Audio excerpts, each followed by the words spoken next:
ইরানের কাছে সাউমারের মতো ক্রুজ মিসাইলও রয়েছে। এটা ১৬৫০ কিলোমিটারের মধ্যে আঘাত হানতে পারে। এছাড়া রয়েছে খালিদ ফারাজ জাহাজ বিধ্বংসী মিসাইল। এই মিসাইল ইরানকে নৌজাহাজ ও স্থল টার্গেটে আঘাত হানার সক্ষমতা দিয়েছে।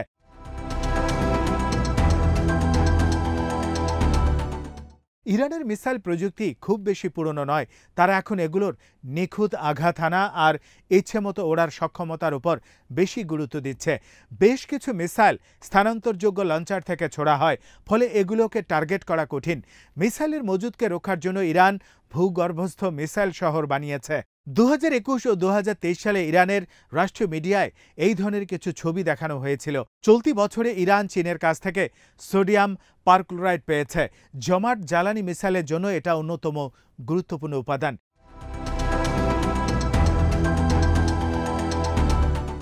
ইরানের মহাকাশ কর্মসূচির অধীনে তাদের মিসাইল উন্নয়নের কাজ চালানো হচ্ছে। সিমর্গের মতো স্পেস লঞ্চ ভেহিকলে যে প্রযুক্তি লাগে, ব্যালিস্টিক মিসাইলে সেই একই প্রযুক্তি ব্যবহার করা হয়। সিমরক থেকে ৪,০০০ থেকে ৬,০০০ কিলোমিটার পর্যন্ত যেতে পারে। ফলে ইরানের ভবিষ্যৎ মিসাইলের সম্ভাবনা নিয়ে তার প্রতিপক্ষের অনেকেই উদ্বিগ্ন। এখন পর্যন্ত মিসাইলের জন্য ২,০০০ মাইলের বেশি দূরত্বের সীমা অতিক্রম করেনি ইরান।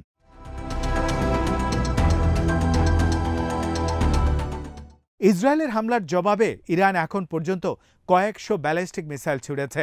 এই হামলায় এমাদ, গাদার, খেইবার, শেকান এবং ফাত্তা মিসাইল ব্যবহার করা হয়েছে। কিছু মিসাইল তেল আবিব ও হাইফাতে আঘাত হেনেছে। ইসরায়েল দাবি করেছে ইরানের দূরপাল্লার মিসাইল লঞ্চারগুলো ১/৩ তারা ধ্বংস করেছে। কিন্তু ইরানের এখনও যথেষ্ট মজুদ আছে বলে মনে করেন সমরাস্ত্র বিশেষজ্ঞরা।